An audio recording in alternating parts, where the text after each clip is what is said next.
Hey, rock stars! Good evening and welcome back. I wish you guys were here. Very, very, very wintry day. Got a lot of snow coming down, but that's the dangers of being an East Coaster. Hey, I want to just first of all tell you that the new book is almost done.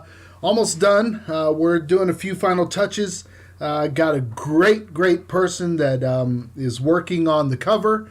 You will be absolutely blown away by it, almost as blown away as when you saw this cover. This is Secrets Revealed, so if you haven't gotten this book yet, please do so. It's doing very well. And of course, if you want to learn about the early missions and some of the covert stuff that I did in Alaska, and please read that one. And if you're really needing a life boost, I really have to recommend the devotional, which is based on the Ten Commandments, and it helps you. It's a thought-provoking book that helps you try to figure out, can we in modern society live while obeying the Ten Commandments? The answer is yes. Oh, I gave away the plot. Oh my gosh. Hey, let me start off with a little bit of good news. It turns out that since the year 2000, there have been 9.3 million jobs added to the workforce. That is an impressive number. That's a significant amount. 9.3 million. What's that? Oh. Okay, well, yeah, we added 9.3 million jobs, but according to the federal data that came out of the Bureau of Labor Statistics, the United States has accepted 18 million illegal immigrants since 2000 through 2015. Oh, but you know what? Most of those immigrants were children anyway, so. I'm sorry, what's that? Oh, so after subtracting deaths and departures and retirements among the immigrants, the working age population of immigrants has grown 12 million since 2000. And that's coming from who? Oh, the Bureau of Labor Statistics. Okay, well, yeah, details. We added 9.3 million jobs. We brought in 12 million illegals. Yeah, it's just numbers, right? Hey, by the way, speaking of the news, where's Vice President Biden? Anyone? Oh, okay. Yeah, I haven't seen him either.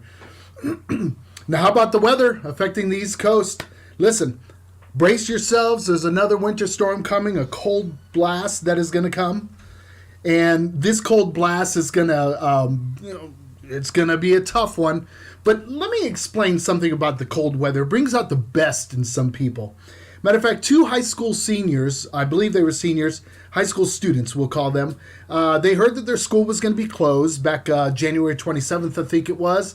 And they decided to make up these flyers and go door to door in their neighborhood and hand out flyers saying, hey, we are going to offer you this snow shoveling service. How cool is that? Entrepreneurs.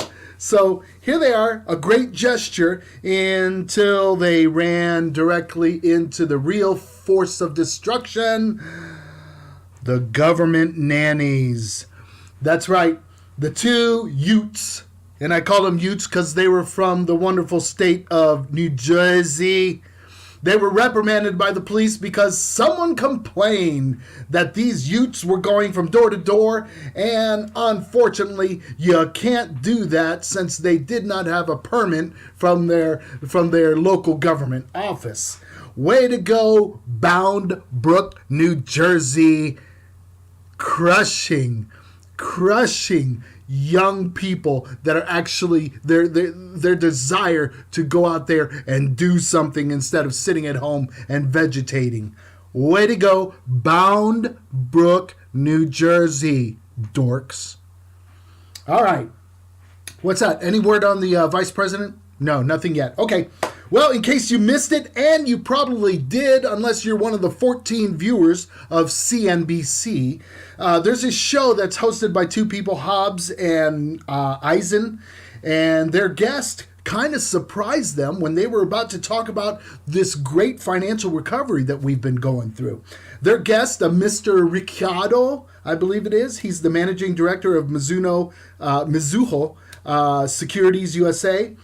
He left the anchors kind of scratching their head, and they were kind of at a loss for words as he went and reeled off a barrage of factors as to why there is and there has not been any kind of acceleration in economic activity. So, with your permission, I want to recreate Mr. R's rant. Ready? Here it is. There is no acceleration in underlying economic activity. That there is this wrong concept that I keep on hearing about in the financial press about the acceleration in economic growth. It isn't happening. We had a horrible retail sales number. We had a horrible durable goods number. We're likely to have a very disappointing retail sales number coming forward. And this month, we have a strong payroll number. We say everything's great, but it's not great. It's been the same thing for the last 5 years. There's no improvement in the economy. After a string of dismal data on durable goods, retail spending, and inventories, we get a good jobs number and everyone is saying that the economy's good. It's not good. Well, this rant left Eisen a little bit perplexed. And, of course, she came back with a wonderful retort as she came up with this zinger. But the key is, that's not what the Fed is telling us. Wow, really? That's not what the Fed is telling us. Okay, let's not listen to the financial experts. The Fed's not telling us that. They're telling us that we are in great recovery. We're not. What's that? Oh, looks like we may have had a sighting of the vice president. Oh, I see. No, that was Jeff Dunham and his dummy Walter. Yeah, I can see how you can mix it up. Finally, tonight, while our administration is now trying to save face and announce this limited military action against ISIS because they could pose a threat to the U.S., the Iranians are still up to their old tricks. Now, this came out in the news today, which kind of surprised me. It threw me back because when I worked this issue in the intelligence community, this was clearly a hush, hush. Hold on. Did anyone just think of Paula Abdul when I said that? Anyway, this was really hush, hush. You really couldn't talk about this, but it's out in the news now. The Iranian Revolutionary Guard, the IRGC, a formidable force in the military, they have this secret agency known as Unit 190. What Unit 190 does, these clowns are the ones that secretly and have historically armed the Hezbollah and the Hamas, these terrorist groups. They would arm them so that they could wreak havoc on Israel and the rest of the Middle East, since it is the Iranian military and government's mindset that they want to take over the Middle East, okay? But now, surprise, surprise, they are arming the terrorists that have basically taken over Yemen. So Iran is up to their old tricks, and yet we are still letting them get away with it. Look, the Middle East is a disaster, in my humble opinion. And also, in my humble opinion, we need to cut this limited engagement crap out. We've got to do one of two things. One, go in full force and level ISIS and cripple Iran with heavy sanctions, or get the hell out. If we're not going to do it right, get out, let them handle it themselves. You see what I'm saying? We're wasting our time. So, that's my rant for tonight. So while we're trying to locate the vice president, keep your eyes and ears open. And one thing that we haven't heard of much is the status of those ISIS sympathizers that went to Syria from the United States, all these American citizens that went over there to help fight. They're now back in the United States, ladies and gentlemen.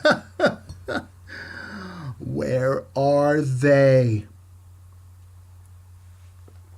Good night.